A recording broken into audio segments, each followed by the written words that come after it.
Mesdames, Messieurs, chers assistants, chers invités, la presse, nos correspondants d'Ifriqiya FM, notre directeur, le directeur d'Ifriqiya FM, Monsieur Mohamed Saïm, le directeur général de la radio algérienne, Monsieur Mohamed Brali, son conseiller, Monsieur Salah Sayoud. Bonjour à vous tous. Bonjour l'Afrique et bonjour à Monsieur Ahmed Kateb. Il est votre modérateur pour ce forum. Il est également consultant d'Ifriqiya FM, expert et chercheur en relations internationales, également spécialiste des questions africaines. Bonjour Monsieur Kateb. Bonjour Samar. Ifriqiya FM est fier d'annoncer son tout premier forum sous le thème captivant l'agenda informationnel africain, stratégie de repositionnement des médias africains.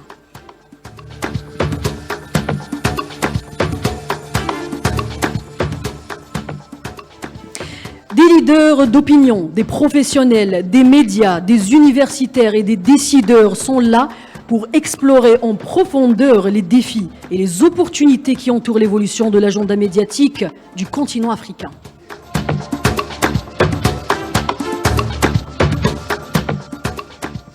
Vous vous demandez peut-être pourquoi le choix de cette thématique, l'agenda informationnel africain, stratégie de repositionnement des médias africains. Alors, l'incapacité des sources africaines à influencer l'agenda médiatique du continent est un problème persistant qui entrave le développement d'une narration authentique et diversifiée. Les médias dominants, souvent contrôlés par des intérêts extérieurs, ont tendance à privilégier les perspectives occidentales, négligeant ainsi les voix africaines et perpétuant des stéréotypes et des préjugés. J'imagine que l'idée commence déjà à s'élaborer. Nous allons donc soulever ces problèmes, sinon comment aboutir aux réponses sans connaître les problèmes, sans explorer les défis et les opportunités liées à l'influence des sources africaines dans l'agenda médiatique du continent. Alors j'ai le plaisir de vous introduire nos invités qui sont venus des quatre coins de l'Afrique pour parler, informer, expliquer, enrichir, mais surtout contribuer à l'élévation de notre continent grâce à leur expérience, leur savoir-faire et leur rôle imminent dans le continent. Je commence par vous, Monsieur Maktar Sylla. Vous êtes universitaire et consultant international. Vous êtes aussi membre de l'UAR, Union africaine de radiodiffusion, mais aussi fondateur de la Belle TV et la Belle Radio. Bonjour Monsieur Sylla et merci de répondre présent à notre invitation. Bonjour Samar, bonjour à tout le monde et merci d'avoir pris cette belle initiative. Merci. Alors, et puis, Monsieur Barandi Aïdor, directeur de la Maison de la Presse de Dakar, Sénégal, au Sénégal. Bonjour et merci de répondre présent à notre invitation. Bonjour, merci beaucoup de cette opportunité que vous nous donnez. Et puis le docteur Ahmed Ben Saada, docteur en physique, politologue, enseignant à l'université d'Oran. Vous aviez également plusieurs publications dont Arabesque américaine et plus encore. Merci et merci pour l'invitation.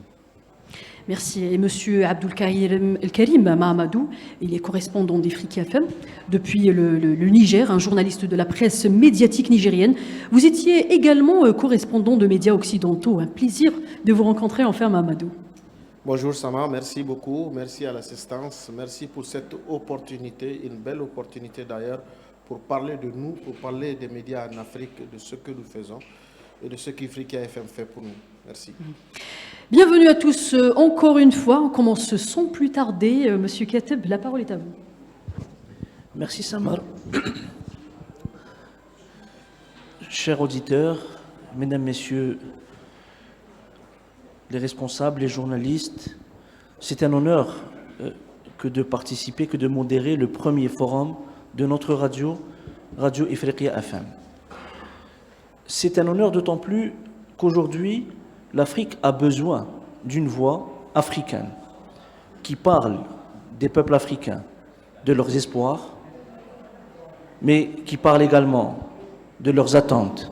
Aujourd'hui, les Africains ont soif d'un narratif issu de leur propre perception et ne veulent plus se regarder les uns les autres selon un prisme, selon un miroir occidental. Parce qu'il y a le diktat des médias mainstream qui fait que nous, Africains, consommons l'information qui nous concerne via des médias qui obéissent à d'autres logiques. Aujourd'hui, on est là pour jeter les bases d'un dialogue interafricain, d'un dialogue médiatique, ô combien nécessaire, parler, réfléchir ensemble, tracer des pistes de collaboration, d'entente, de rapprochement, tous médias confondus, des médias dits traditionnels, presse écrite, radio, télévision, mais aussi des réseaux sociaux numériques, de la presse numérique.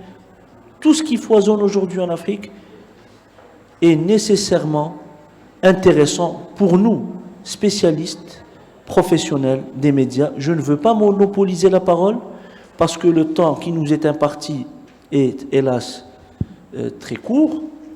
Sans plus tarder, je passe la parole à M.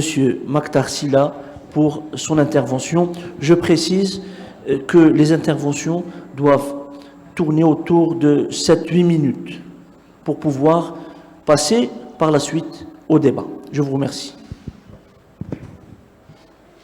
Donc, à la suite de ce que vous venez de dire, de ce constat qui aujourd'hui est apparent sur tout le paysage audiovisuel et médiatique africain, il y a une domination de contenus venus d'ailleurs.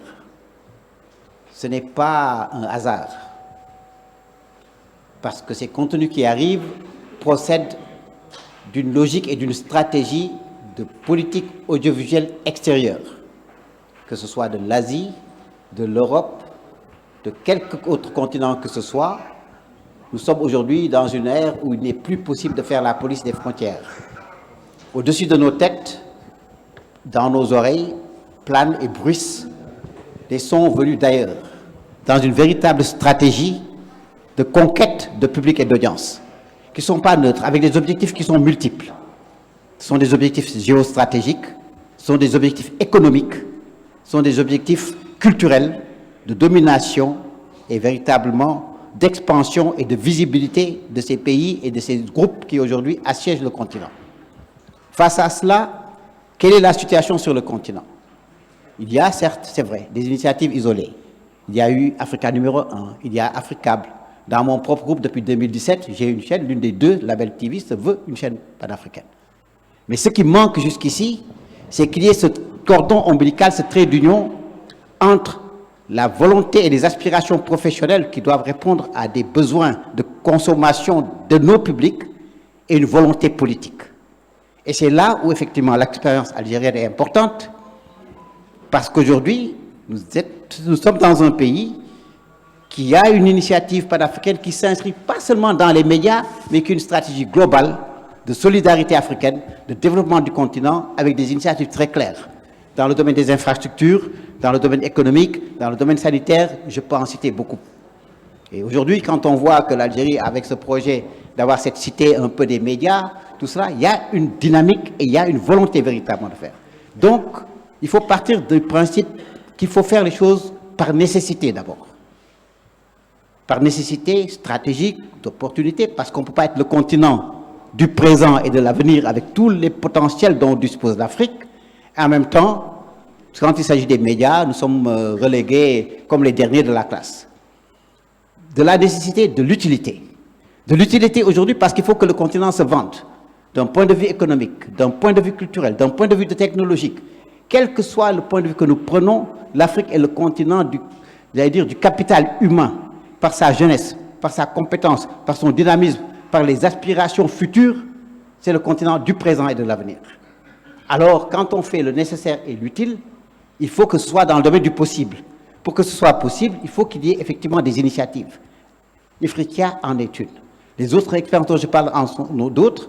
Ce qu'il manque aujourd'hui, c'est de créer un véritable réseau, de fédérer, d'aller vers une sorte de convergence de ces initiatives-là pour en faire un véritable levier, un levier médiatique, un levier technologique qui permette à l'Afrique d'abord de mieux se connaître en allant d'abord dans notre première cible qui est la cible africaine, mais aller au-delà de la cible africaine pour aller à la conquête des autres marchés comme le font les autres pays, en utilisant différentes langues, nos langues propres, mais également en allant dans leur propre langue pour assiéger tous ces territoires, ce que j'appelle ces milliards d'homo sapiens ou d'audio sapiens qui sont à travers le monde et qui sont avides de contenu.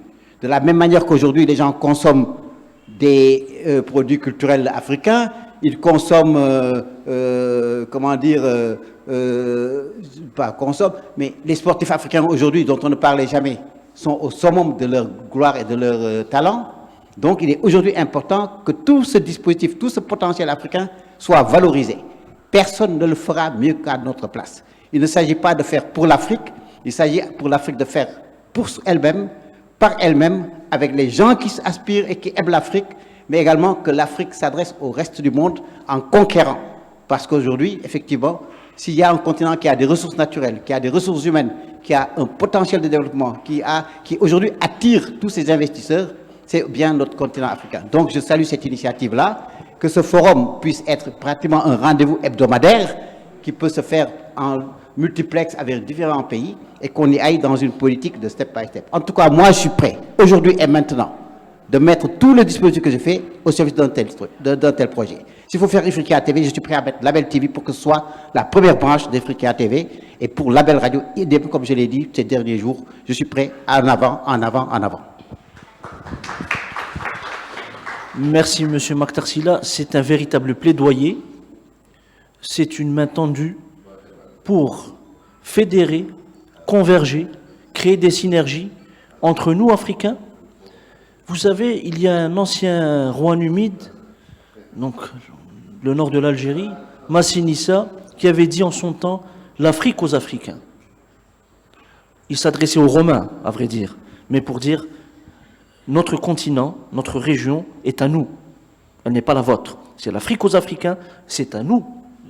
Et c'est à nous seuls de nous prendre en charge, d'aller vers ce genre de convergence. Pourquoi pas créer une chaîne panafricaine dont le siège serait à Addis Abeba. Par exemple, pourquoi pas créer une radio africaine?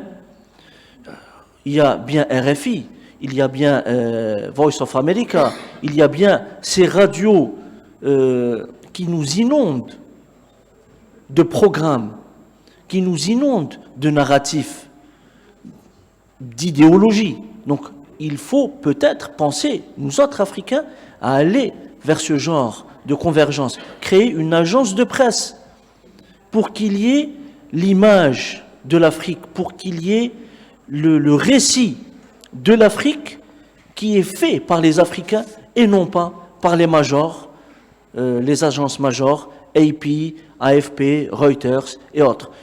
Les Russes, les Chinois, les Iraniens, les Turcs sont là. C'est un marché à prendre. Il faudrait peut-être réfléchir et arriver à quelque chose de concret pour pouvoir dire aux générations futures, si nos aînés ont été des pionniers de l'indépendance, si nos aînés ont été de state builders, ils ont construit les États-nations, aujourd'hui c'est à nous, c'est à notre génération d'aller vers de véritables médias panafricains qui puissent donner de la voix au continent et se réapproprier, parce que c'est véritablement le terme, se réapproprier notre avenir. Sans tarder, je pense que je vais donner la parole à M. Barandi Aïdor, directeur de la maison de presse de Dakar, au Sénégal, pour quelques idées et qu'on va développer tout à l'heure dans le débat. Je vous remercie. Merci beaucoup. Je vais aller très rapidement dans le vif du sujet. Je voudrais prendre la balle au bond après l'intervention de notre grand frère et ami Makhtar Sylla qui a, je crois, posé les bases assez claires de la question que nous abordons ce matin. Alors, dans mes recherches, je suis tombé sur une étude de l'INA, Institut national de l'audiovisuel de France, qui indique que dans une étude sur les sujets des journaux télévisés français entre 2011 et 2019, qui montre que le continent africain représente 5,4% de l'offre globale d'information sur les chaînes françaises. Et la même étude indique que 70% de ces sujets traitent de questions géopolitiques, conflits, problèmes entre États tandis que les sujets relatifs à la santé, à l'éducation, à l'économie, ils sont sous-médiatisés. La même étude, et on peut y croire parce que ce n'est pas fait par nous-mêmes, indique que les sujets, le continent globalement, il est présenté de façon stigmatisante, avec des clichés et un regard qui ne met pas souvent l'accent sur ce qui se fait le mieux. Cela montre quoi? Si nous procédons à un classement dans l'ordre, disons, en termes d'audience, je crois que le doyen l'a si bien fait la dernière fois, on se rend compte que les chaînes qui sont les plus regardées en Afrique ne sont pas forcément des chaînes africaines. C'est France 24. C'est TV5, c'est BBC, c'est d'autres chaînes.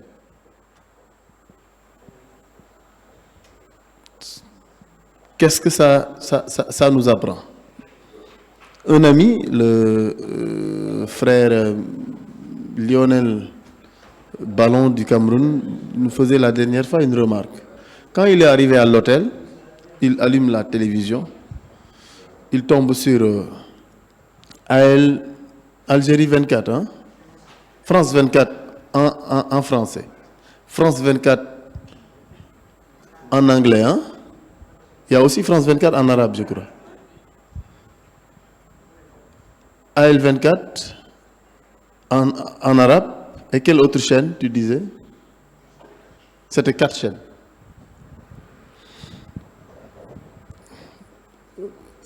Tirons la conclusion à ce niveau. Tu viens en Afrique, dans nos pays, l'Afrique de l'Ouest que je maîtrise le plus, il est souvent courant que nos chefs d'État, pour nous parler, préfèrent le faire sur des chaînes étrangères. Ils parlent sur RFI, ils parlent sur France 24, ils parlent sur LCI, ils parlent sur CNews, ils parlent. Mais ce ne sont pas des interviews, par exemple, qui sont accordées à des chaînes algériennes, à des chaînes béninoises, à des chaînes nigériennes ou camerounaises. Et nous savons tous que notre point de vue à ce niveau rejoint un peu toutes les positions qui ont été défendues jusqu'ici. Le président Amadou Mahtar Mbow, qui est un compatriote, en 1982, alors directeur de l'UNESCO, parlait déjà du nouvel ordre mondial de l'information et de la communication, le NOMIC. Et les mêmes questions se posent encore aujourd'hui. Pour dire quoi? Que tant que nous n'aurons pas, nous ne serons pas en mesure déjà de comprendre qu'il nous faut, dans ce besoin de construire une narration authentique, comme vous l'avez dit, pour nous permettre d'avoir des sources africaines, un contenu africain, ces groupes qui nous ont envahis aujourd'hui, et malheureusement que nos dirigeants utilisent comme canon pour d'abord s'adresser à nous, ensuite s'adresser au monde. Et tout le monde sait que ces groupes obéissent aujourd'hui à des logiques, parce qu'on ne peut plus nous dominer par les armes, mais le soft power, l'investissement dans des groupes médiatiques assez puissants et qui ont une mission d'appui, en tout cas, et de soutien à la politique néocoloniale de l'Occident, nous ne tirerons jamais notre épingle du jeu. Je crois qu'il est extrêmement important que nous comprenions qu'il est possible de mettre en place des synergies. Il nous faut comprendre cette situation parce que notre continent, malheureusement, n'est abordé sur ces chaînes que d'une manière qui ne met l'accent que sur ce qui ne va pas, alors qu'il y a des choses extraordinaires qui se font. Ici en Algérie, je crois qu'il y a tellement de choses à montrer, tellement de choses à partager. Ce qui est valable pour l'Algérie, pour d'autres pays, le Sénégal, le Niger, Madagascar, le Tchad, etc., etc. Je crois que notre capacité à bâtir dans une synergie des groupes forts, capables de porter la voix du continent avec un narratif qui reflète un peu notre façon de voir nos réalités, mais également nos ambitions. Je crois que c'est vers ça qu'il faudrait aujourd'hui s'orienter pour que nos défis de développement économique et social puissent être véritablement à la hauteur de ce que nos pères fondateurs, parce que l'Algérie aujourd'hui a à apprendre ça à l'Afrique. Je crois que c'est un pays qui est parti de ses souffrances, des humiliations, des tracasseries qu'elle a subies pour aujourd'hui montrer une voie, bâtir une véritable personnalité africaine pour aujourd'hui être capable de parler d'égale dignité avec toutes les puissances.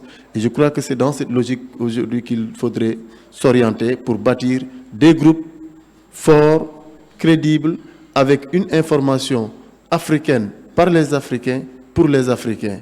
Et pour répondre mieux à ce slogan qui voudrait que l'Afrique soit aux Africains, il nous faut aller vers ça.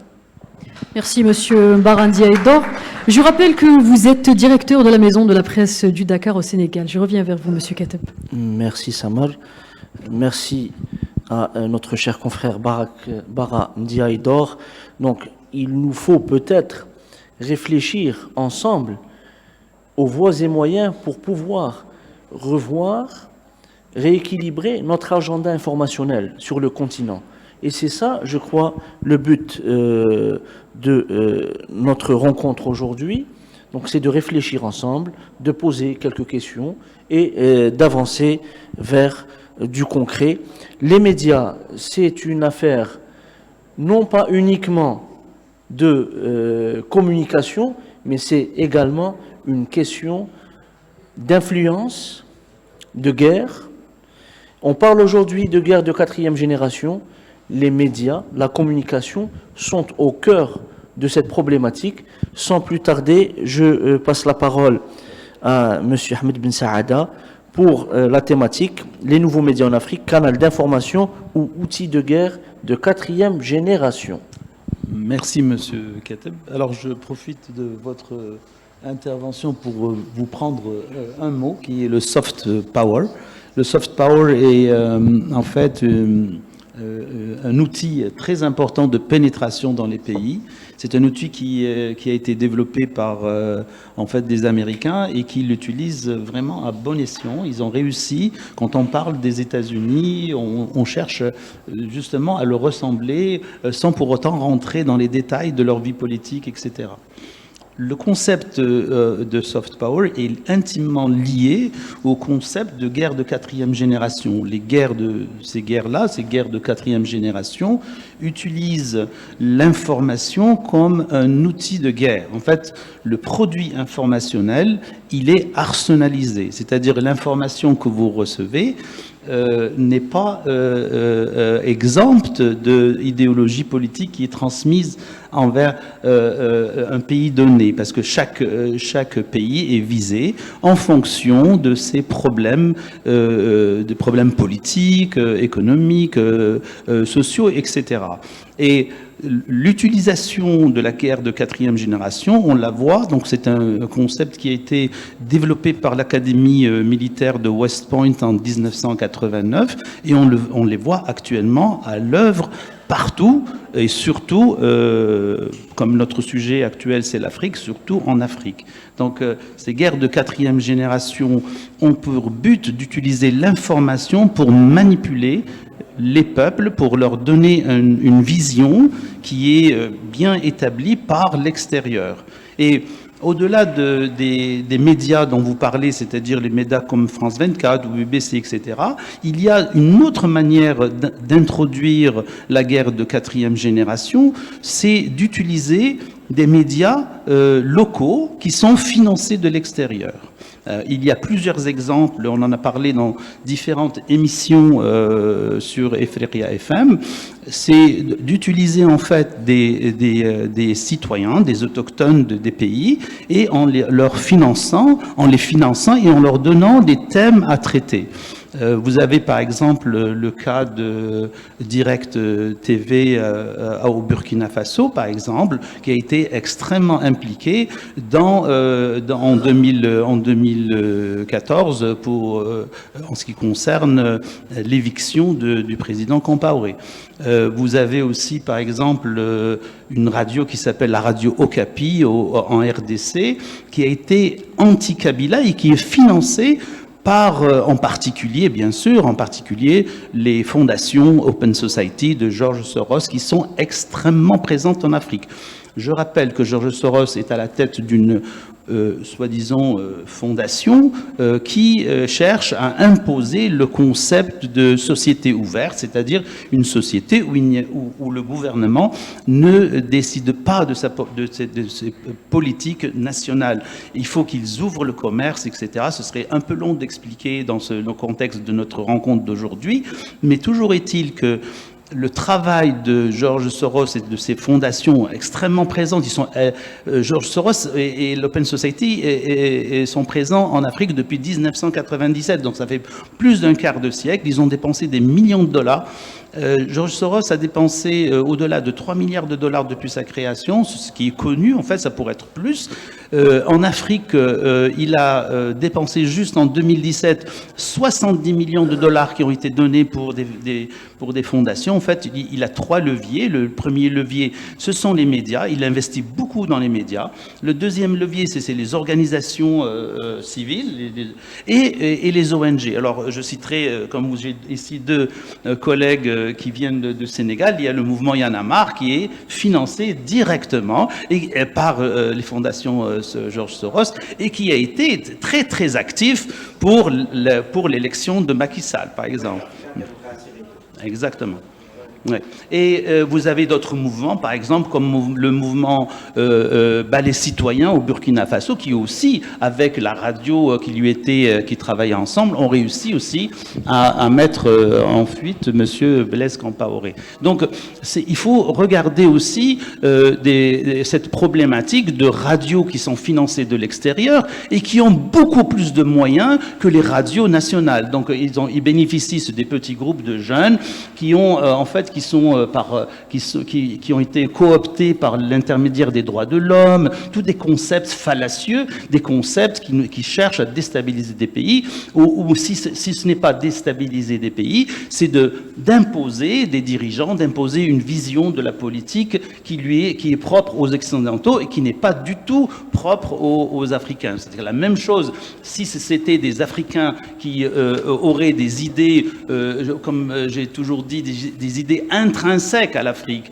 on comprendrait, mais vous savez que si quelqu'un vous finance, c'est qu'il veut que vous fassiez la chose que lui veut pour vous. Et surtout George Soros, je rappelle, qui travaille directement avec la CIA, il travaille avec le département d'État, c'est quelqu'un qui est dans la politique et intimement lié à la politique étrangère américaine. Je rappelle aussi qu'il a été impliqué dans les révolutions colorées qui ont touché la Serbie en 2000, il a financé des mouvements là-bas, qui a touché la Géorgie en 2003, qui a touché l'Ukraine aussi en 2004, etc. Donc, il suit la politique américaine et sa présence en Afrique est un danger. Je ne vais pas juste parler des Américains parce qu'il y a aussi les Français qui sont présents par l'intermédiaire du CFI, le Canal France International. Et j'avais écrit il y a quelque temps un article sur le financement de radios algériennes qui était financé par le CFI. Et je rappelle que le CFI, qui est une organisation française, reçoit directement son argent du Quai d'Orsay, c'est-à-dire du ministère des Affaires étrangères français. Alors on a le cas de Radio M ici à Alger qui était financé, et j'avais démontré même les sommes qu'ils avaient reçues et comment ils l'ont reçu. Et on a un autre cas aussi, Radio Raj qui est une organisation qui était financée par la National Endowment for Democracy et qui leur a financé une radio. Donc, toutes ces ingérences au niveau des médias n'est pas juste fictive. Il y a réellement une volonté d'influencer les médias, et pas juste en Afrique, et aussi des médias qui ont été financés au Moyen-Orient, etc. Et ces pays-là, que ce soit les États-Unis ou la France ou d'autres pays dont on ne sait pas l'action, on ne connaît pas l'action parce que ce sont des actions qui sont difficiles à prouver, etc. Et donc, il faudrait, pour qu'on ait, nous, comme Africains, une politique médiatique et ne pas tomber dans le piège des guerres de quatrième génération, c'est de avoir un levier sur nos médias, c'est-à-dire que nos médias soient financés par nous-mêmes et empêcher et interdire justement le financement étranger des médias, de nos médias, parce que celui qui paye l'orchestre, ben c'est celui qui choisit la musique. C'est toujours été comme ça. Donc, je dirais que on doit bien sûr améliorer le contenu, etc., avoir des partenariats, etc. Tout ce qu'on a dit est important. Mais l'action subversive de l'étranger, par le biais de la guerre des guerres de quatrième génération, par le biais du soft power, par le biais du financement de médias locaux, me semble très importante, et il faut en tenir compte pour pouvoir sortir de cette ornière qu'on vit actuellement. Merci beaucoup.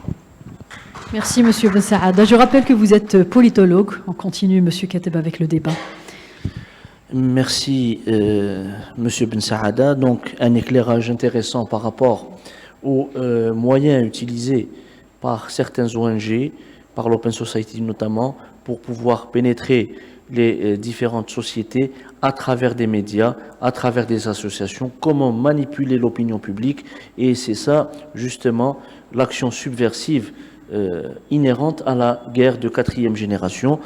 Financer nous-mêmes nos médias est peut-être une des réponses à ce défi, mais également créer des médias forts et des médias crédibles qui répondent aux attentes des populations africaines, qui portent haut et fort la voix de ces populations, qui peuvent être une alternative sérieuse à la BBC, à RFI, à France 24, à TV5, etc., etc.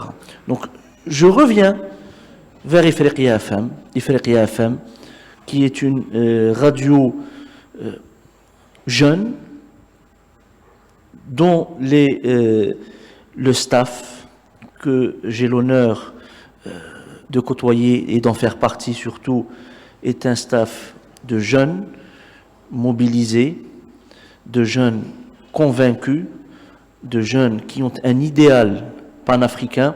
Et c'est une expérience inédite en Algérie parce qu'elle porte non seulement les aspirations algériennes, mais elle porte en son tréfonds les aspirations africaines.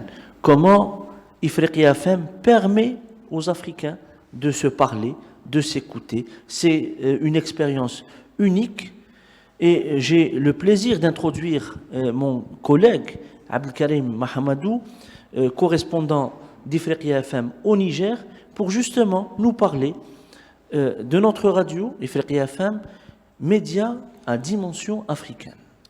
Merci beaucoup. C'est vraiment un média que vous avez dit inédit en Algérie et inédit d'ailleurs un peu partout en Afrique, parce que c'est pour la première fois. Si Ifriqiya n'existait pas, il fallait la créer.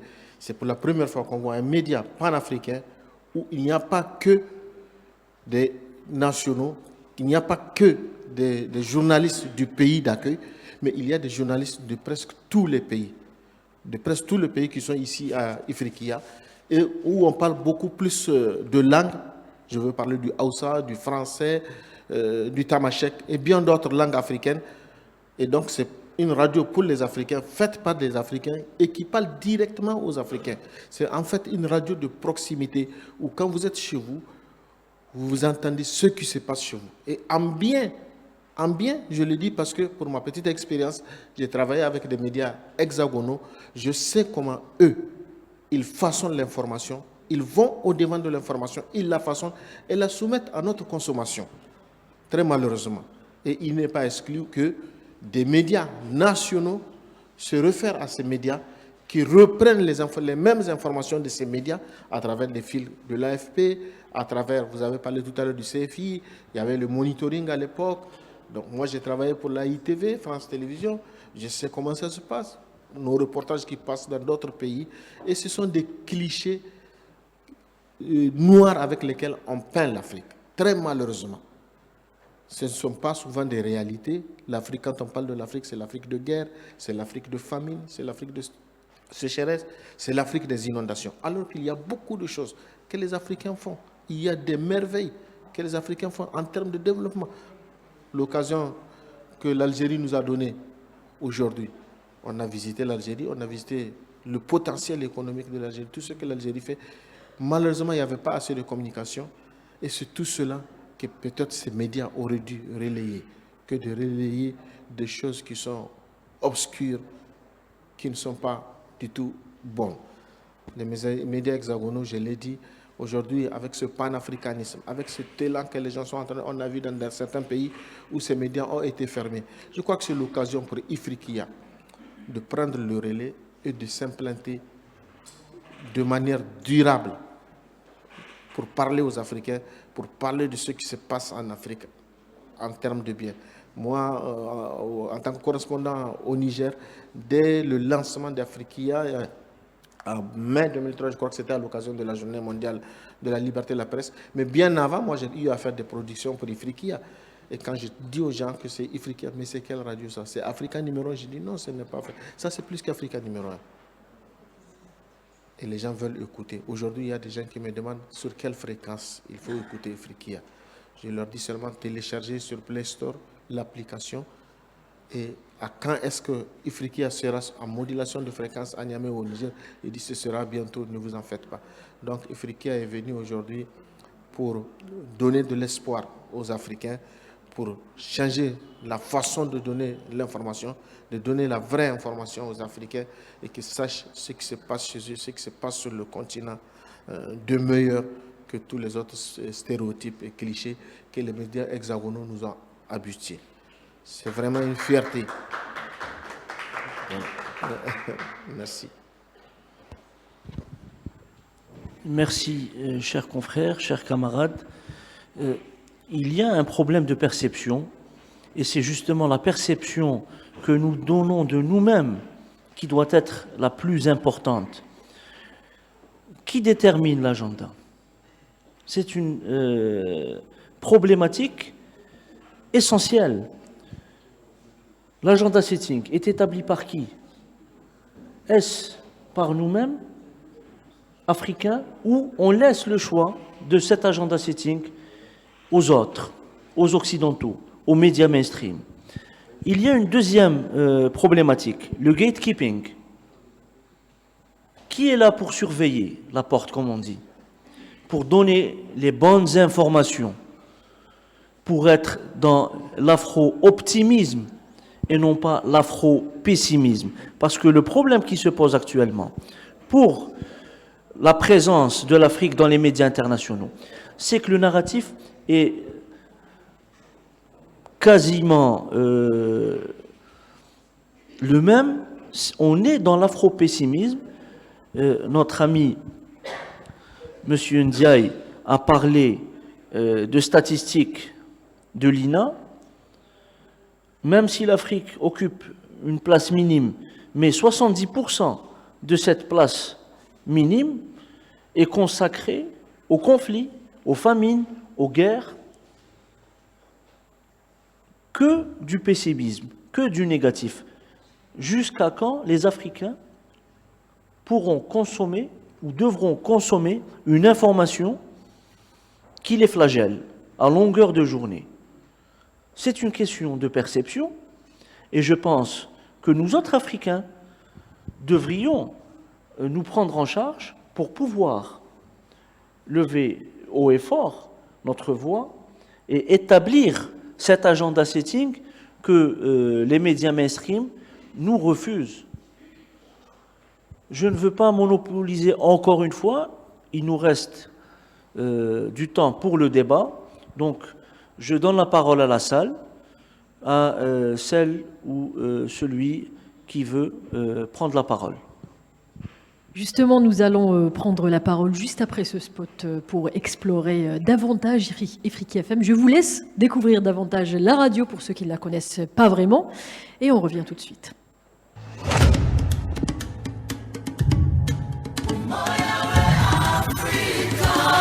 افريقيا اف ام tana saran yanayin Afirka ta kowane fanni Dauka kan hanya ta garinku ta amincewa da sana'a da shirye-shiryen nazarin labari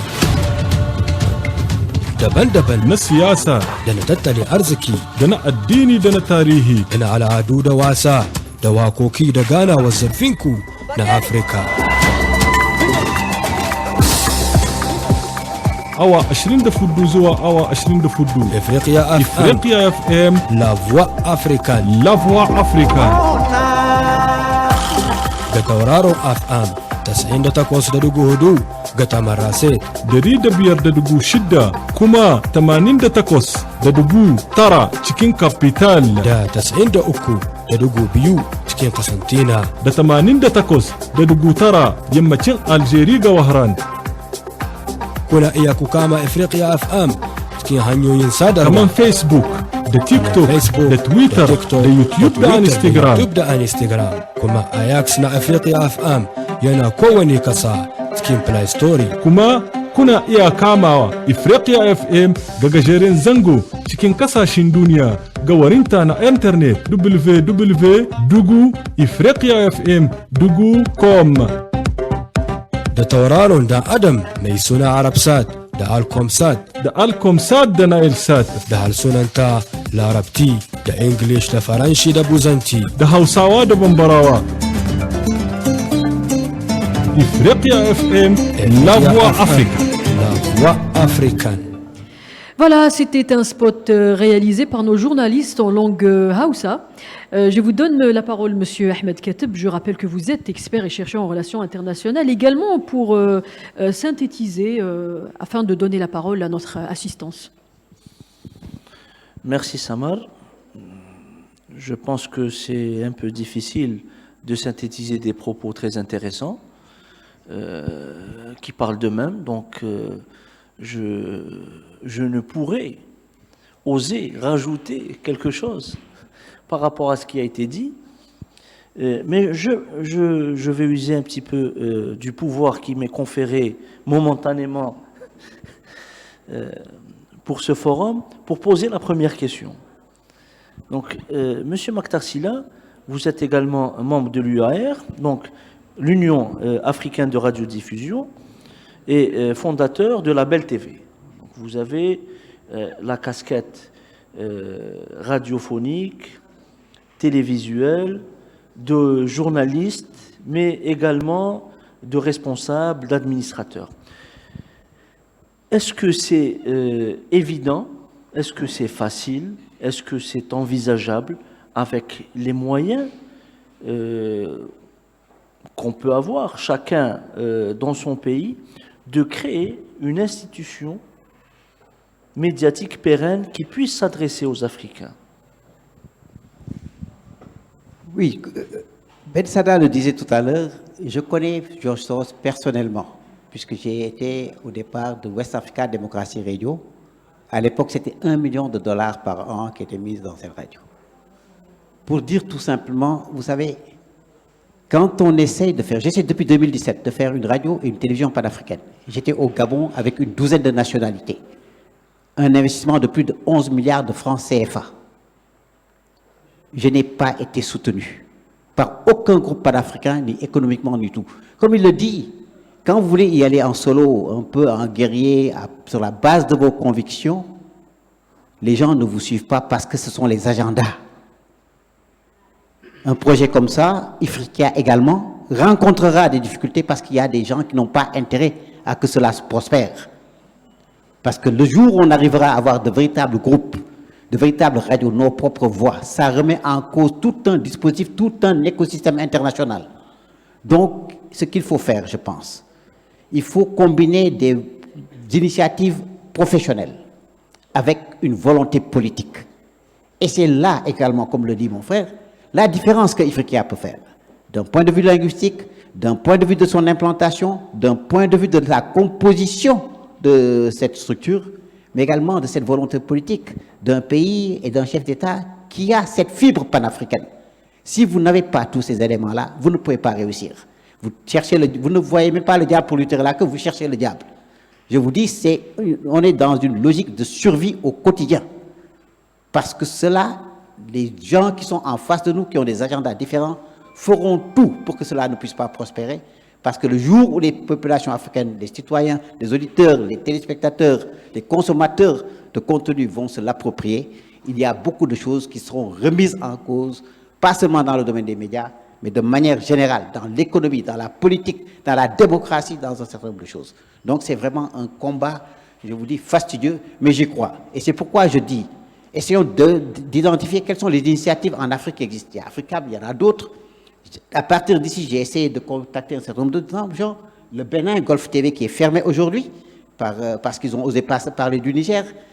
Il y a Top Congo, aujourd'hui, qui est la radio la plus écoutée en RDC, qui sont prêts à aller dans cette aventure. Donc que l'Algérie prenne le leadership, nous autres professionnels, nous nous réunirons avec tous ceux qui sont là et d'autres pour véritablement commencer à construire non seulement une radio, une télé, avoir des sites digitaux. Et je pense que si on atteint une certaine masse critique, la mayonnaise prendra et plus personne ne pourra s'y opposer. Merci, c'est un éclairage intéressant, mais parce qu'il a toujours aimé, pour pousser la réflexion davantage, comment on peut définir nous-mêmes un agenda alors qu'on peut partir comme on le fait, hélas, maintenant, en rang dispersé. Comment unifier cet agenda, justement? Moi, je suis pour la politique du pragmatisme et des petits pas. Ce que j'ai dit est très concret. J'ai une fréquence, je suis prêt à être l'Africa du Sénégal. Je suis prêt à prendre Label TV, qui existe depuis maintenant 7 ans, qui est une chaîne panafricaine de télévision. Je suis prêt à la prendre dans la corbeille et à la mettre dans la corbeille d'Ifriqiya. Peu importe qu'on change de nom ou pas. Ensuite, aller coopter 1, 2, 3 autres. On est 3, 4, on commence par cela. L'Afrique, si vous attendez que tout le monde se mette autour de la table, parce que chacun a ses agendas. Il y a des gens qui sont tenus par ailleurs. Nous n'avons pas les mêmes aspirations. Tout le monde n'est pas panafricain. Tout le monde n'est pas libre. Tout le monde n'a pas les moyens de l'Algérie. Commençons par la politique des petits pas, construisons avec tout ce réseau qu'on a, de gens qui sont ici, dans ces différents pays. Si d'ici la fin de l'année, on a 7 ou 8 fréquences en Afrique, dans des pays africains, les choses commenceront à bouger. Attendre que toute l'Afrique se réunisse, tout ça ne marchera pas. Personne ne s'entend. Même dans les petites organisations régionales, CEDEAO, les gens ne s'entendent pas. À l'Union africaine, les gens ne s'entendent pas. Les chefs d'État, les pays ont des agendas différents. Allons avec les pays qui ont cette fibre panafricaine, qui veulent le développement du continent, qui sont des gens libres, dignes, qui osent, qui ont le courage d'avancer et de dire que ce continent doit changer et évoluer. Alors moi j'ai une question pour Abdulkarim Amadou. On avait parlé bien avant quand vous étiez venu à la radio. Donc vous m'aviez dit que vous nous aviez parlé maintenant brièvement de votre expérience. J'aimerais que vous nous parliez davantage de votre expérience avec les médias occidentaux. Vous m'aviez dit que c'était différent. Oui, j'ai dit que c'était différent parce que ce que j'ai commencé à voir avec Ifriqiya, c'est nettement meilleur que ce que j'avais vécu. C'est nettement meilleur. Pourquoi? Parce que avec Ifriqiya, vous êtes libre. Vous êtes libre quand on vous donne un sujet ou quand on vous fait une commande ou quand vous proposez un reportage. Il n'y a pas d'imposition par rapport à telle ligne, par rapport à telle ligne. C'est vous, le journaliste, c'est vous qui êtes sur le terrain. Avec votre conscience, vous travaillez. Or, de l'autre côté, comme je le disais, on façonne l'information. On vous amène dans une autre direction. On vous amène, voilà nous ce que nous voulons. Voilà ce qu'il faut faire, voilà ce qu'il faut faire. Moi, j'en sais quelque chose, j'ai dit, dont je ne veux pas beaucoup en parler ici. Mais j'ai vécu des expériences parce que moi, au plus fort temps de la guerre au nord du Mali, j'ai été dans le nord à l'époque du Moujao, du MNLA, dans Sardine. J'ai risqué ma vie, j'ai fait des reportages et quand souvent à la fin, ce n'est pas vraiment ce que moi je rapporte, ce que j'ai vécu. Parce que souvent, on dit pour des questions de sécurité, de protection, vous ne posez pas votre voix. Vous donnez juste les éléments, tout se fait ailleurs. Donc aujourd'hui, avec Ifriqiya, j'ai vu personne ne m'a imposé quoi que ce soit. Personne, aucun des chefs ne m'a dit voilà telle direction, voilà ce que je fais. Pourtant, ils sont bien placés pour le faire. Pourtant, ils sont bien placés pour le faire. Mais ils ne l'ont jamais fait. Quand l'Algérie a proposé 6 mois de transition au Niger, a proposé au militaire, moi, j'ai fait un reportage où les populations ont approuvé. Les populations ont vite approuvé. Tout le monde a salué. Il a fallu que le Premier ministre sorte pour balayer d'un revers de la main tout ce qui a été dit, tout ce que les autres ont fait. Et en ce moment, même ceux qui étaient pour avaient commencé à se dédire. Et pourquoi? C'est là où je parle de veille de conscience. Les populations sont prêtes, elles s'approprient Ifriqiya. Mais il faut un travail de veille de conscience en tant que journaliste, notamment par rapport à nos dirigeants qui sont aujourd'hui comme si endoctrinés par les médias hexagonaux, même quand ils ont fermé les médias, ils ne cherchent l'information que de ce côté. Parce que pour eux, souvent, ce sont des paroles d'évangile. Non. Et donc, on a un travail à faire. Ifriqiya a un travail à faire. Et j'ai vu ce qui est en train de se faire à travers ma petite expérience. C'est un travail formidable et qui, je pense, à l'avenir, va beaucoup changer des choses dans les paysages médiatiques en Afrique. Merci. Merci Abdelkarim Amadou. Je rappelle que vous êtes notre correspondant depuis le Niger. On passe maintenant aux questions, à l'assistance pour poser vos questions et on revient avec le débat.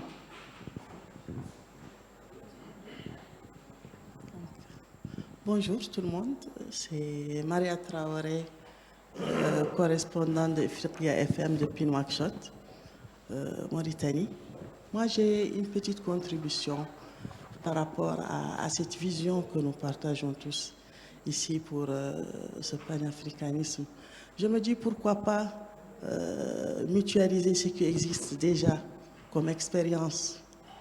Parce qu'on a découvert une riche expérience, Micro, madame, s'il vous plaît. une riche expérience de Radio Algérie, comment elle travaille avec les différentes langues, avec différentes orientations. Et ça, vraiment, ça m'a étonné parce que pour moi, l'Algérie, c'est un pays arabe, peut-être francophone, mais cette riche expérience qu'on retrouve au Sénégal et ailleurs, parce que nous avons des connexions. Quand vous mettez la musique, les génériques qu'on écoute, nous tous, on s'y retrouve. Vous savez pourquoi? Parce que c'est la pentatonique. Et la pentatonique, c'est les 5 gammes qui nous réunissent, nous, en tant qu'Africains, en plus de la musique européenne. Nous avons des traditions culinaires. Hier, à l'usine, j'ai découvert le plat couscous que m'expliquait Kadesh. Je lui ai dit, nous, on l'a. À l'Afrique de l'Ouest, le couscous existe sous différentes formes. Donc, on a des connexions. Sur ces connexions, nous devons travailler. Et j'aimerais aussi faire le rôle traditionnel de la Mauritanie. Il est connu d'être un pays de trait d'union entre l'Afrique de l'Ouest et les pays du Maghreb. Moi, je suis présidente de la section de l'Union de la presse libre africaine, qui est une jeune organisation panafricaine. Et j'en profite pour répondre à l'appel de Massani, c'est l'Afrique aux Africains, pour lancer l'appel aux pays arabes de l'intégrer. À partir de l'Algérie, bien sûr, locomotive et leader des pays africains pour le développement. Je vous remercie. Merci beaucoup. C'est Cheikh Zendessim, je suis correspondant de Ifriqiya FM à Nouakchott. Je suis directeur du live et des émissions spéciales au niveau de la télévision nationale mauritanienne. Ma contribution serait brève, j'en suis sûr, elle portera sur quelques remarques. Je constate d'abord que le pas est franchi. Déjà par cette initiative, l'ambition est là. L'objectif est défini également. Mais je nuance un peu pour dire que le défi est énorme. Il requiert beaucoup de choses, dont d'abord l'engagement des hommes de médias d'abord, la volonté des décideurs politiques et une synergie des efforts des uns et des autres pour atteindre l'objectif. Le micro, s'il vous plaît, le micro. Et comme toute œuvre humaine, il faut un déclic, un point de départ. Et je crois que l'initiative de créer une chaîne panafricaine, une chaîne radio panafricaine, est déjà quelque chose d'extrêmement important et qui pourrait aboutir à l'espoir escompté, à savoir un repositionnement des médias africains. Je crois également que l'engagement de ce beau pays qui est l'Algérie, son positionnement diplomatique, sa relance économique pourrait davantage booster ce qui est en train de se faire dans le domaine des médias et pourrait servir de locomotive à cette belle entreprise. Et je crois que par la suite, tout pourrait être réalisé. On parle souvent de contenus qui nous ont imposés, mais si on arrive à ces objectifs-là, je crois que nous serons à même de produire nos propres contenus et de définir ce que nous voulons à travers nos médias. Je vous remercie. Bismillahirrahmanirrahim. Salam alaikum. Moi, c'est Ibrahim Manzo Diallo. Je suis journaliste et promoteur des groupes médias au Niger. Je suis très ému de voir d'abord ces titres et surtout d'entendre des aînés comme Mokhtar Sylla parler du vrai mal de l'Afrique. Le mal de l'Afrique, c'est seulement ça. On n'a aucune maîtrise de la dimension informationnelle qu'on rejurgite à nos habitants. C'est-à-dire, les Africains boivent à la source de ce qui a été concocté pour les démoraliser. Nous, ça va maintenant, notre génération, alhamdoulilah, on est encore conscient. Mais imaginez un peu ce qui va se passer dans quelques années avec nos enfants qui sont totalement détournés par TikTok et autres là. Subhanallah, c'est quelque chose de grand qui arrive et qui va faire mal à l'Afrique. Pour ça, c'est normal qu'il y ait ces sursauts. C'est normal que nous nous levions tous, faire un seul corps pour parler d'une même voix et pouvoir donner à nos enfants les recettes de leur avenir. C'est-à-dire quoi? Que ces jeunes enfants qui vont nous remplacer dans quelques années aient un honneur. L'honneur de leur Afrique. Pas l'Afrique des guerres, pas l'Afrique des migrations, pas cette Afrique qui est écrasée, qui est chassée, qui meurt dans la Méditerranée comme des malpropres. Mais il faut qu'on leur serve quelque chose, c'est-à-dire des contenus médiatiques qui peut leur fournir cette belle intention. Si on ne le fait pas maintenant, on ne le fera pas. En 1976, à Nairobi, des pays du tiers-monde se sont levés et ont demandé qu'il y ait un nouvel ordre mondial sur l'information. Qu'est-ce qui s'est passé après? Rien. Des patriotes, des compatriotes africains, des Africains ont mouillé leurs plumes pour écrire des livres qui parlent de ce qui risque d'arriver si rien n'est fait. Je parle d'Achille Mbembe qui a écrit « Sortir de la grande nuit ». Je parle aussi des gens qui ont foi à l'information réellement africaine comme Hervé Bourges qui a écrit « Décoloniser l'information ». Eh bien, c'est des choses qui sont là, qui doivent nous servir de levier. Mais malheureusement, il faut se dire la vérité, nos dirigeants sont aussi fautifs.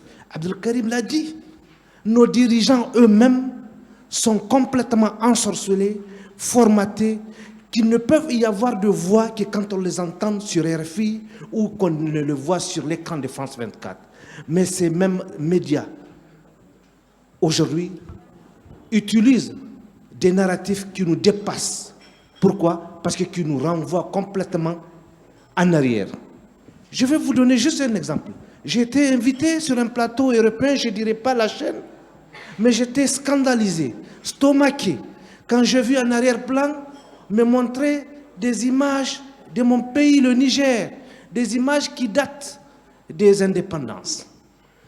J'ai dit à la femme, excusez-moi madame, avec tout le respect que je vous dois, s'il vous plaît, si vous n'avez pas des images de mon pays, des belles images de mon pays. Moi, je ne peux pas m'asseoir avec des images pareilles derrière. Si vous ne les avez pas, j'ai juste mon laptop à côté, je prends, je vous donne des images de mon pays. Mais tous, ils étaient un peu dérangés. J'ai compris que c'est un choix qui a été fait. C'est un choix insidieux pour montrer que mon pays est un pays de malheur, que mon pays est un pays de misère, que mon pays est un pays de famine. Or, le Niger, alhamdoulilah, c'est un pays qui émerge. Donc, je suis très content de voir aujourd'hui ici, en Algérie, un pays qui a su se défaire de toutes ces chaînes pour se créer un avenir, porter cette voix. Porter cette voix. Ifriqiya, comme l'a dit Mokhtar Silla, moi j'ai 3 radios chez moi, mes radios propres, que j'ai créées moi-même à la sueur de mon front, au bout de 23 ans. Eh bien, j'ai un journal, Aïr Info, qui est connu partout au Niger, qui a beaucoup de followers, qui est sur Internet, qui est physique aussi. Eh bien, comme Mokhtar l'a dit, je vous assure, je me donne entièrement à ce idéal. Je vous accompagne sans attendre quelque chose en retour. Pour l'Afrique, pour nous-mêmes, pour les générations à venir africaines. Je vous remercie. Merci Ibrahim du Niger. Alors pour ne pas déborder et pour tout retenir, je vous laisse d'abord réagir sur les propos. Je commence d'abord par vous, Monsieur Barandi Aïdor. Oui, je crois que tout ce que nous avons entendu participe à ce plaidoyer que les uns et les autres portent et qui montre clairement qu'il y a aujourd'hui un besoin véritablement de mettre en place quelque chose de plus africain que ce que nous voyons jusqu'ici. On ne le dira jamais assez. Personne ne viendra nous parler de l'Afrique mieux que nous-mêmes. C'est impossible. Le doyen l'a dit tout à l'heure. Beaucoup d'initiatives ont eu du mal à se développer parce que simplement, à côté, il y a un agenda qui ne souhaite pas que des Africains qui sont conscients des enjeux du moment prennent en charge véritablement cette dimension de notre développement. Et je crois que à entendre Matar Silla parler, Ibrahim Manzo Diallo et tous les autres, nous pouvons être au moins rassurés sur une chose, que notre continent est plus que par le passé déterminé à sortir de cette situation qui, rappelons-le, n'a que trop duré. Je crois que l'éminent politologue nous a fait une démonstration des techniques, des moyens qui sont utilisés aujourd'hui pour asservir davantage notre continent. On aurait pu augmenter à la liste des outils qui sont mis à contribution par l'Occident pour mieux étouffer notre volonté de nous affranchir sur le plan informationnel. On aurait pu ajouter la Fondation Hirondelle et d'autres instruments qui existent. La Fondation Hirondelle qui finance Okapi, Radio Okapi. Absolument, absolument. Absolument, absolument. Et qui finance également d'autres supports médiatiques. Comment voulez-vous que celui qui paye, qui assure tout, ne vous commande pas? C'est impossible. On ne peut pas y croire. Si vous attendez tout de quelqu'un, vous avez parlé de Y'en a marre. C'est après maintenant que les choses ont été révélées. Des montants astronomiques ont été encaissés par des organisations soi-disant de la société civile. Mais aujourd'hui, regardez un peu ce qui se passe en Afrique de l'Ouest. Depuis 48 heures, les débats qui se posent aujourd'hui au niveau des arcanes du pouvoir au Sénégal consistent à demander au président Macky Sall de revoir un peu, est-ce qu'il faudrait laisser France 24 et RFI continuer d'opérer? Parce que c'est un lynchage médiatique systématique, parce que simplement il y a des divergences et une certaine façon de voir que les gens n'acceptent plus. Je crois qu'il est extrêmement important aujourd'hui de bien appréhender la chose pour comprendre que pour que ce slogan-là puisse opérer, pour que l'Afrique puisse être aux Africains, il faut des groupes médiatiques forts, portés par des Africains, dirigé par les Africains, mais soutenu également par les Africains. Je crois qu'il y a beaucoup d'initiatives comme celle de Matar Sylla, que nous connaissons. C'est quelqu'un qui a tourné le dos à énormément de choses pour venir se mettre au service de l'audiovisuel sénégalais. En 2000, quand le président Abdoulaye a été élu. Peut-être qu'il ne peut pas en parler, mais moi je peux en parler. C'est quelqu'un qui est profondément africain, qui réfléchit africain, qui pense africain, qui respire africain. Je crois que c'est des ressources humaines, nous n'en manquons pas. Parce que quand il quittait l'Occident en 2000 pour venir diriger, ce n'était pas pour gagner plus.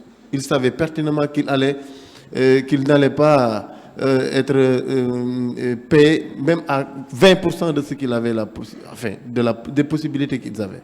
Mais c'est ça, être africain. Il a monté un groupe qui fonctionne avec ses difficultés, mais il le fait parce qu'il a les convictions. Il est africain et il pense à l'avenir de l'Afrique. Je crois que mutualisons ce qu'il y a, mettons-nous ensemble, croyons en nous et le résultat suivra. Merci beaucoup. Merci, Monsieur Barandiaï.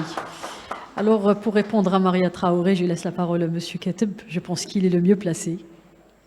La mutualisation, pour rebondir, est très importante parce qu'on a vu que plusieurs projets, ici même en Algérie, dont on avait pensé la faisabilité en mutualisant les efforts, ont hélas capoté, faute d'avoir uni dans un même panier les compétences, la technicité, les moyens financiers des uns et des autres pour pouvoir accoucher d'un projet viable.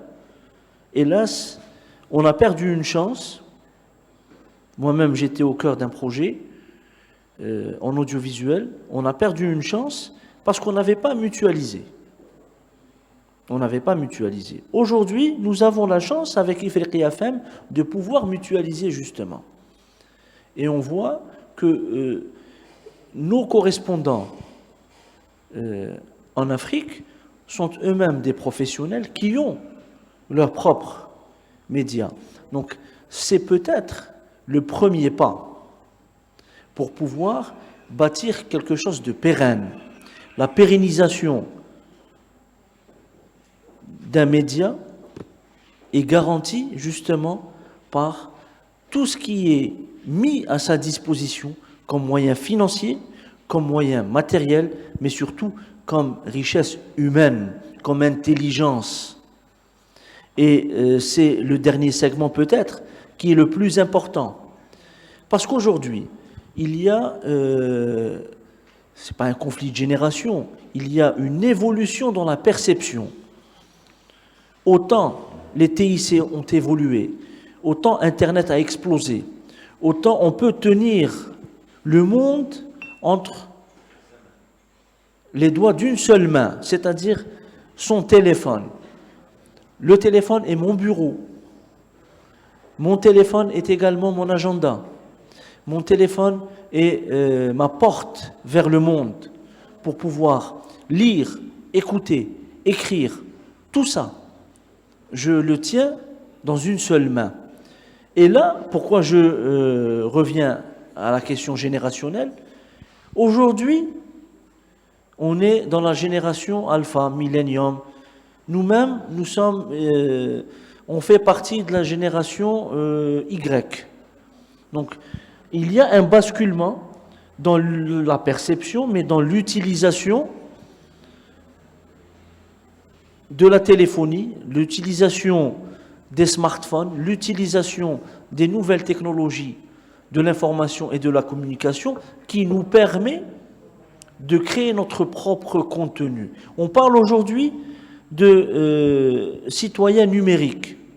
Et cette citoyenneté numérique, dans notre métier, a son corollaire, le journaliste citoyen. On est là, on observe des situations, on peut rapporter des faits. Bien sûr, il y a l'éthique, il y a la déontologie. On ne peut pas créer un fait qui n'existe pas. On ne peut pas colporter quelque chose dont on n'a pas vérifié la véracité, dont on n'a pas recoupé, on est entre nous, on ne va pas refaire un cours élémentaire de journalisme, mais avec les nouvelles générations qui peuvent appréhender la technologie autrement que nous, c'est-à-dire mieux que nous, on peut rêver à cette mutualisation parce que pour cette génération, il n'y a pas de frontières matérielles. Il n'y a plus de frontières. Cette génération communique en temps réel, jette les passerelles entre elles et avance. Il y a des niches qu'on peut exploiter. Ifriqiya FM est une niche intéressante. Je parle sous le contrôle de son directeur, mon ami Mohamed Saïm. C'est une niche très intéressante. On est là, vous êtes là, pour pouvoir créer un média panafricain qui crée du contenu positif, un contenu de cette Afrique qui avance, de cette Afrique qui évolue, de cette Afrique généreuse, et non pas de cette Afrique de guerre, de misère, de pandémie ou de famine. On veut nous coller ce cliché. Chers camarades, vous avez parlé tout à l'heure de cliché. On veut nous coller ce cliché, celui d'un continent qui n'est pas encore entré dans l'histoire. On se souvient d'un fameux discours qui malheureusement a été fait à Dakar. Aujourd'hui, on parle de contenu qui donne du sens et qui rehausse l'Afrique pour qu'elle soit véritablement le contenu du futur. D'où l'enjeu. Les enjeux géopolitiques que connaît le continent sont là et prouvent que l'Afrique est le continent de demain. L'Afrique est l'avenir de l'humanité comme elle a été son berceau.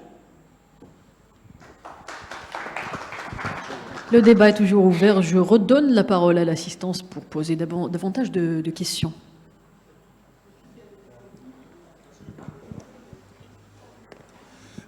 Merci. Moi, je suis Amani Moukela, je viens du Niger. Je suis directeur de publication d'un journal.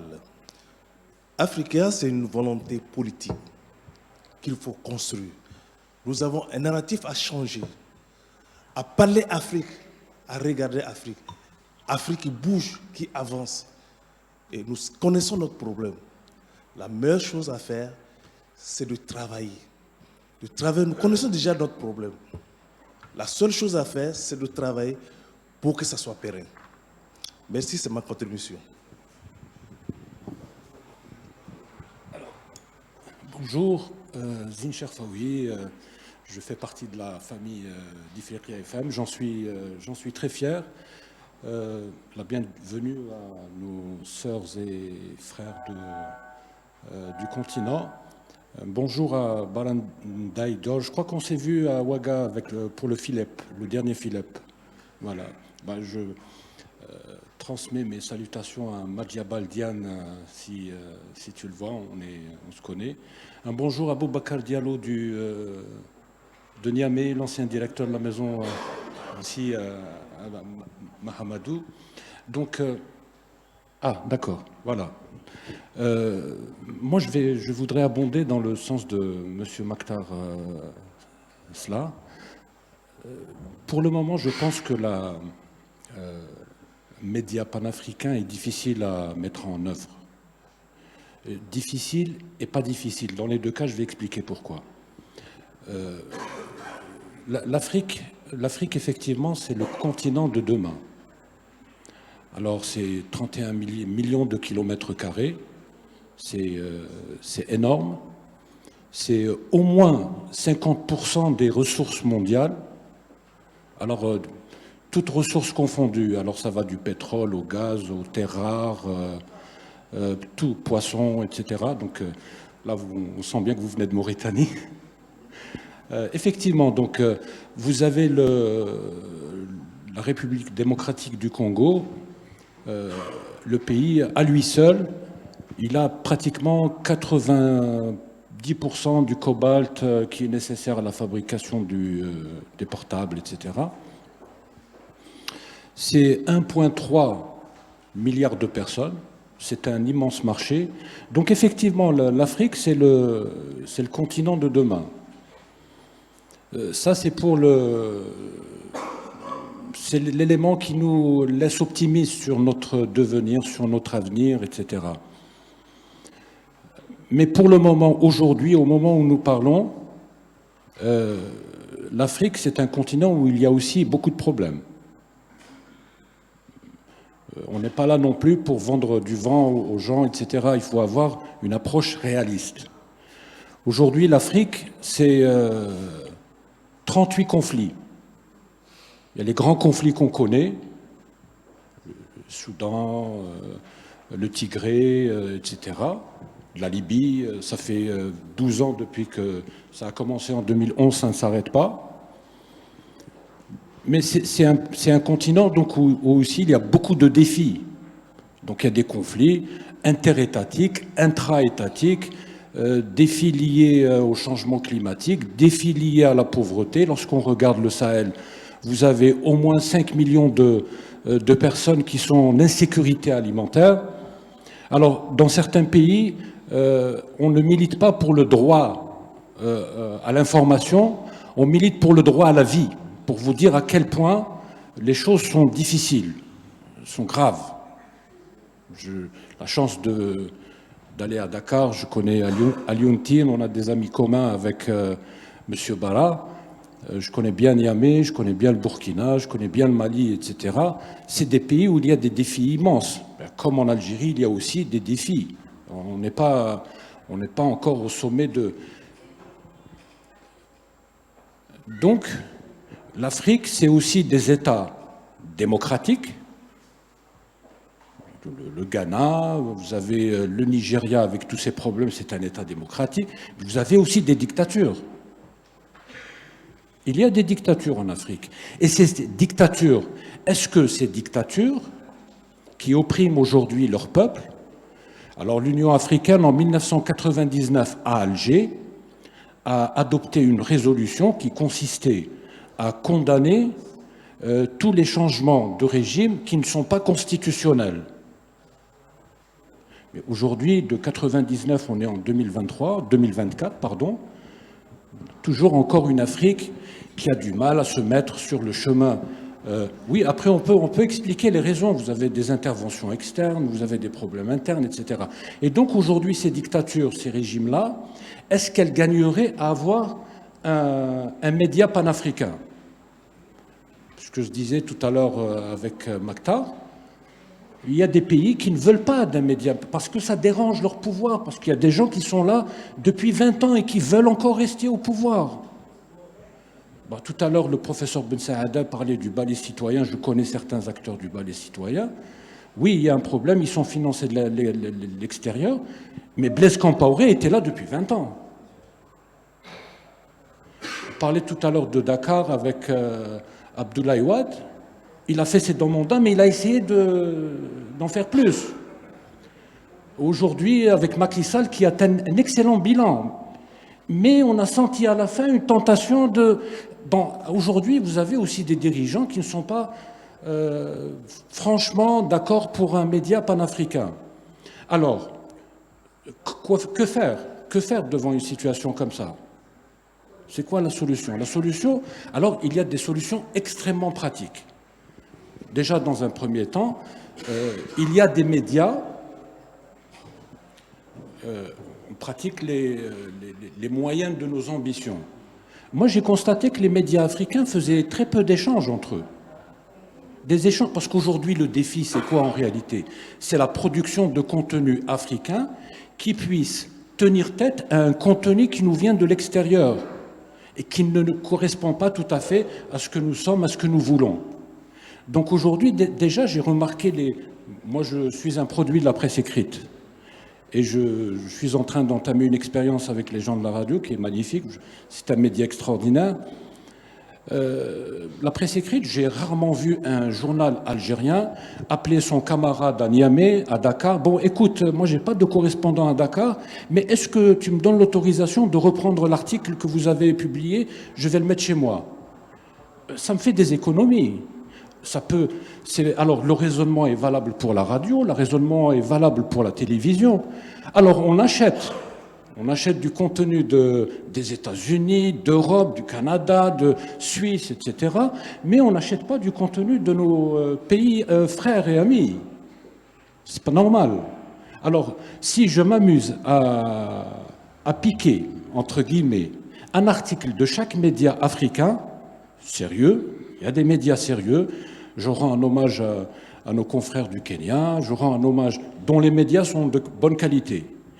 À Dakar, le quotidien, il y a des médias de bonne qualité en Afrique du Sud, etc. Si je m'amuse à piquer 5 articles ou 6 articles par jour, j'ai 2 belles pages Afrique ou 2 belles pages internationales.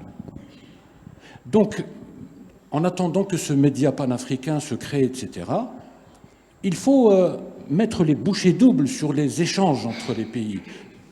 Donc, qui peut mieux qu'un journaliste burkinabé me dire ce qui se passe à Ouaga maintenant? Donc voilà. Après, est-ce qu'un média panafricain est possible? Dans le sens où nous le concevons ici, c'est-à-dire une réunion des chefs d'État qui décideraient de mettre en place. Moi, je pense que ce n'est pas possible. Moi, je pense que, comme un peu partout dans le monde, vous avez un pays, il faut une démarche volontariste. Si on veut un média panafricain, il faut une démarche volontariste. Il faut qu'un pays, 1 ou 2 pays, maximum 3, décident, bon, moi je vais créer un média panafricain et je vais lui donner tel cap. Après, sur son chemin, il peut absorber des télés, des radios, etc., susciter des... Mais il faut une locomotive. Parce que attendre que les chefs d'État africains, les 55, décident un jour X de création d'un média panafricain, moi je pense que c'est difficile. Il y a une expérience d'agence panafricaine, Panapresse, qui est devenue Panapresse aujourd'hui. Il n'y a pas de Panapresse. Donc, à mon avis, c'est un peu comme Euronews. Beaucoup de pays qui sont dans Euronews, y compris des pays africains, etc. Mais franchement, qui regarde Euronews aujourd'hui? Elle existe, elle est là. Bon, il lui arrive de donner du contenu, mais Euronews, c'est pas. Et donc, après, je vous rejoins. Moi, j'espère de tout cœur qu'un pays comme l'Algérie, notre pays ami, décide, parce que c'est comme ça que ça fonctionne, décide de prendre un paquet d'argent et de dire, voilà, je vais créer une radio panafricaine avec plein de correspondants partout, avec du contenu, etc. Je pense que... Mais on a la chance d'avoir nos camarades africains ici. C'est le moment de tisser des liens, etc., pour commencer déjà par quelque chose de très bien, c'est l'échange de contenu. Ça peut se faire. Merci à tous. Merci, Monsieur Zine Cherfaoui. Alors, avant de revenir vers vous, Monsieur Maktarsi, là, parce que la question, elle est à vous, clairement. Donc, on laisse une dernière question, peut-être.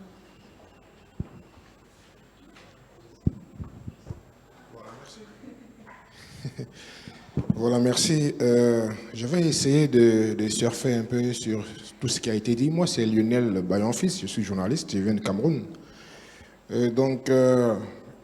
Lorsque on regarde un peu dans l'univers médiatique, parce qu'il faut se le dire, c'est pas aujourd'hui qu'une radio panafricaine ou bien une télévision panafricaine est née. Toutes ces radios et télévisions sont tombées juste sur... il faut se le dire, l'aide de la guerre, c'est de l'argent. Ça, c'est la vérité. Donc, une sagesse africaine dit, seul, on va plus vite, mais étant accompagné, on va plus loin. Et l'autre dit, la nature a horreur du vide. Si l'Occident a trouvé aujourd'hui une faille pour communiquer, eh bien, c'est parce qu'exactement, il y avait une faille dans ce sens. Donc vous allez m'excuser si je suis en train de faire un peu la lecture. Je suis un peu journaliste de presse écrite dans l'âme. C'est pour ça que tout ce que je prends comme note, je l'écris d'abord. Donc, mais disons-nous la vérité, comme je disais tantôt, si l'information qui avait été livrée à l'Afrique était une information vraie, nous ne serions pas là, assis ici, aujourd'hui. C'est aussi ça la vérité. Donc, cela signifie que l'information qui nous est donnée à moitié parce que derrière l'autre moitié, il y a un agenda caché. Et c'est aussi ça, l'occidental. C'est aussi normal. C'est le fait de huiler le passage. Au moins, ce qui a lieu de retenir dans tout ça, c'est que l'Afrique est forte de par 4 aspects qui sont négligés et qu'on ne peut pas se le refuser. Un État est fort par 4 aspects, je vais les citer, par sa linguistique, par sa démographie, par son économie. Vous voyez? Par sa linguistique, par sa logistique, la puissance logistique, la puissance linguistique, la puissance démographique et la puissance économique. Et ça, l'Afrique a ces 4 pouvoirs. Actuellement, il est temps que toutes choses reviennent à l'origine. C'est la raison pour laquelle nous essayons de fédérer un peu les énergies. C'est ça aussi l'enjeu de l'occupation du marché, le marché de l'information. Et parlant du marché de l'information, c'est le rôle pour lequel nous sommes là actuellement. Et on essaye un peu de vaciller sur ce qu'on appelle contenu. Disons-nous aussi la vérité, le contenu de l'Africain, c'est son savoir-être, son savoir-vivre et son savoir-faire. Et la vérité, c'est de transmettre le savoir-faire. On n'a pas besoin de lutter contre l'Occident. Non, transmettons simplement notre savoir-faire et notre savoir-être. C'est ça qui va faire l'objet de notre contenu. Parce que l'Africain aime se sentir chez lui, écouter le chez lui, voir le chez lui. Les histoires de guerre, ce n'est pas pour nous les Africains. L'Africain ne fait pas la guerre. L'Africain, lui, c'est l'amour. Il aime voir ça, il aime entendre ça. L'Africain, c'est le chant. L'Africain, c'est la mélodie. Par moments, l'Africain, c'est le silence. C'est aussi ça. C'est ce que nous voulons transmettre. Je vous en remercie. Je m'arrête là pour le moment. Bonjour à tous. Je suis Sougodogo Adjara de la radio Ifriqiya FM. Moi, c'est plutôt une contribution, une suggestion. Et je pense que les dirigeants doivent se réimprégner de l'importance et surtout de l'ampleur de la bonne et de la mauvaise communication. Je vous raconte 2 petites anecdotes rapidement. Samar, tu me menaces. Avant de venir en Algérie, parce que moi je suis venue tout d'abord comme étudiante, quand j'étais en train de faire ma valise, mes parents ils me disent toi tu aimes trop te mettre dans ton 31, c'est pas ce genre d'habit là que tu vas porter en Algérie. L'Algérie c'est un pays musulman, l'Algérie c'est si tous les gens ils sont voilés, tu ne vois que leurs yeux comme en Arabie Saoudite. Moi, je dis non, c'est pas possible. Moi, ben, tu changes. Et mes parents, ils sont partis au marché, ils m'ont acheté des bourmousses, des abayas et ceci, c'est là. Je suis venue. À l'aéroport, je commence à voir les gens, j'étais choquée. J'ai dit, j'ai laissé tous mes habits, je pensais que je vais être voilée du pied jusqu'à la tête. Parce que c'est ça qu'on communiquait là-bas. C'est ça qu'on nous disait. À la fac, je fais l'université d'Algérie à Bouzria, où on avait des amis algériennes, des camarades, qui venaient, bonjour, bonjour, il y a la neige chez vous, est-ce que vous habitez dans des maisons ou bien vous habitez sur les arbres? Je dis non, on a des maisons. Et là, souvent, avec les images et tout, je les montrais comment ça se passe chez nous. J'ai une ancienne, elle est ghanéenne, son père l'envoie ici en Algérie, soi-disant pour la punir. Parce qu'on pense ici c'est fermé. Tu n'as pas le droit à la liberté, c'est comme ça. C'est pour vous dire que si des initiatives comme Ifriqiya FM existaient à l'époque et qu'à travers les différentes langues qui existent au sein de la radio, qu'on communiquait, que ce soit au public algérien ou bien au public malien, il y aurait moins de malentendus, il y aurait moins de préjugés. Donc, moi, je pense que Ifriqiya est le soupassement et ça mérite d'être soutenu et ça doit être multiplié partout en Afrique. C'était ça. Merci Adjara Sougodogo. On s'excuse, pressé par le temps, on ne peut faire passer toutes vos questions, donc je laisse nos experts répondre et réagir. Je commence par vous, Monsieur Ben Saada, d'abord. Oui, alors, en fait, je réponds à monsieur. Monsieur, oui, il a dit quelque chose, en fait, il a dit, si nous disions la vérité à nos peuples, etc., etc. Okay, c'est ça l'argument de base. Et le problème, c'est que les autres médias, que ce soit les médias occidentaux, ils ne nous disent pas la vérité. Donc l'un et l'autre, vous comprenez. Donc c'est toujours, on a toujours tendance à un peu glorifier les médias occidentaux, alors qu'on sait très bien maintenant qu'ils sont d'une qualité, mais alors nauséabonde. Vous savez, on a écrit sur France 24 est interdite en Algérie, comme dans plusieurs pays africains, et c'est pas pour rien. Mais moi, je n'ai jamais entendu quelque chose de bon sur France 24 à propos de l'Algérie. Mais alors, jamais, quoi qu'on fasse, quoi qu'on dise, jamais on aura une information. Pire que ça, durant le Hirak, ils ont eu une position, mais alors très très néfaste, qui aurait pu emmener l'Algérie dans des conflits très dangereux. Personnellement, je suis un de ceux qui a écrit le plus d'articles sur le Hirak. J'ai écrit des livres, etc.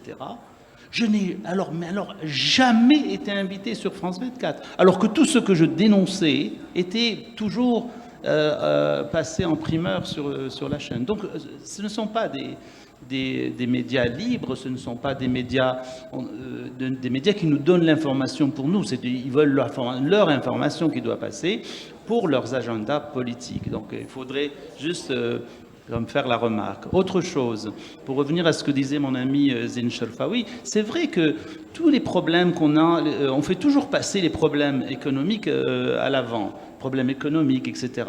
Mais il faut se rendre compte que les problèmes concernant l'information sont aussi importants.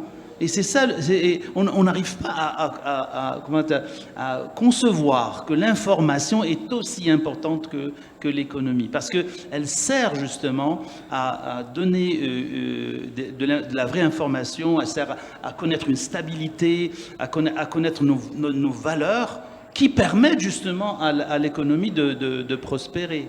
Et à permettre aussi de vivre en paix avec les gens, au lieu de créer... Vous vous rappelez au Rwanda, les différentes radios, qu'est-ce qu'elles ont pu faire en termes pour justement alimenter le génocide. Donc, si on a de l'information qui est crédible, si on a de l'information qui nous sert à nous, nous pourrons nous défaire de l'information qui vient de l'étranger, et c'est très important. Moi, je dis en fait que Ifriqiya FM vient de l'Algérie. Ce n'est pas nécessaire que des pays y adhèrent, mais en fait, des propositions comme celle de mon ami Maktar Sylla sont les bienvenues. Et il va y avoir, en fait, avec des petits noyaux comme ça, il va y avoir une agglomération de différents médias africains qui vont en fait participer à adopter la vision algérienne de l'information, parce que l'ADN de l'Algérie, c'est d'être en bon terme avec nos voisins africains. Ça a toujours été comme ça. L'Algérie a été la Mecque des révolutionnaires. Eh bien, j'espère, moi, que l'Algérie sera la Mecque des médias libres, des médias qui vont dans le sens de la prospérité, de l'amitié et de la fraternité entre les peuples. Voilà.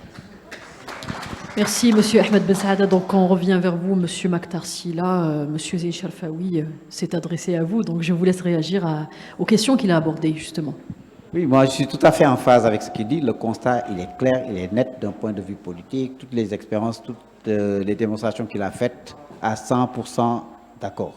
Donc, dans un souci également de pragmatisme, au terme pratiquement de ce forum, je voudrais que nous puissions vraiment réaffirmer notre gratitude à l'Algérie, à son chef d'État, à son gouvernement, à la radio algérienne et à Ifriqiya FM. Et que ce soit une sorte de motion, en tout cas, et de dire également notre engagement à faire tout ce qui est possible pour apporter notre contribution à cette édification d'un paysage africain nouveau en termes de médias sous tous les supports. Ensuite, un appel solennel au président Tebboune pour lui dire de prendre le leadership pour la construction de cette Mecque médiatique africaine. Et donc, je pense qu'on peut, à partir de là, Sénégal, Mali, Niger, Algérie, etc., Mauritanie, commençons déjà par 4-5 pays. Prenons l'engagement. En tout cas, moi, je ferai tout mon possible, et j'en discute avec Mohamed et toute la direction, que d'ici 2024, on aura 5 autres pays au moins. Également, dans les stratégies d'accompagnement économique aujourd'hui de l'Algérie, en Ouganda, en Tanzanie, appliquer ce qu'on appelle l'aide liée, mon cher frère. On vous construit un hôpital, mais nous aimerions bien avoir une fréquence locale, à défaut d'avoir une fréquence, dans une des radios, votre radio nationale, avoir des tranches horaires dans lesquelles Africa est reprise pour donner effectivement cette visibilité-là. Donc vraiment, prenons ce parti pris. Le chemin sera long. Une chaîne panafricaine qui regroupera toute l'Afrique, ce n'est pas demain la veille, mais allons et faisons de la même chose que les autres font. Ces chaînes internationales ne sont pas partout en même temps sur le continent. Il y a des pays qui sont non grata. Mais faisons tout, pas seulement pour être en Afrique, mais également, il faut que nous allions à l'assaut du monde. Parce qu'il y a des gens, je leur disais très souvent quand j'étais là-bas, les analphabètes ne sont pas ceux que l'on croit tout le temps. Les analphabètes sont quelquefois de l'autre côté, parce qu'être analphabète, c'est ne pas avoir la compréhension du monde, c'est ne pas comment l'autre. Quand on n'est jamais sorti de son village d'Auvergne ou je ne sais pas quoi, de Baden-Düsseldorf, et qu'on n'a jamais pris l'avion, quand on n'a jamais appris la géographie ou l'histoire africaine, alors que nous avons cet avantage. Quand je dis quelquefois, s'il y a un complexe à avoir, c'est un complexe de supériorité, parce que nous connaissons tous d'eux, leur histoire, leur géographie, même si on a été formaté. Mais en plus de ça, nous sommes nous-mêmes et nous connaissons notre propre histoire. Donc vraiment, merci à l'Algérie, merci à la radio africaine, merci au directeur général, à tous ses collaborateurs, et que ce type de réunion puisse se renouveler, ce type de forum, faites-en un rendez-vous régulier, un rendez-vous hebdomadaire. Mon cher ami, tu n'as pas besoin d'aller sur France 24 ou quoi que ce soit. C'est eux qui ont besoin de venir chez toi. Je vous remercie. Merci Monsieur Maktar Sylla, merci à Abdul Karim Amadou, Ababakar Dia et Monsieur Ahmed Ben Saada. Merci également à Monsieur Ahmed Kateb qui a modéré et enrichi également ce forum en reconnaissant l'importance cruciale de la diversité des voix dans les médias. Par ce forum, on aspire à catalyser des actions tangibles pour surmonter l'incapacité actuelle des sources africaines à influencer l'agenda médiatique du continent par le biais d'une approche collaborative et axée sur les solutions. Nous aspirons également à ouvrir la voie à une représentation médiatique plus authentique et inclusive. En Afrique, Ifriqiya FM est une chaîne de radio dédiée à promouvoir une vision authentique et équilibrée de l'Afrique à travers ses programmes variés et ses débats d'actualité. Notre application Ifriqiya FM a vu le jour et est disponible sur Play Store. N'hésitez pas à la télécharger pour ne rien manquer de l'actualité, mais aussi de la beauté africaine dans toute sa saveur. Vous étiez avec nous au siège de la radio algérienne et en direct sur les ondes d'Ifriqiya FM. Merci pour votre écoute, merci pour votre présence.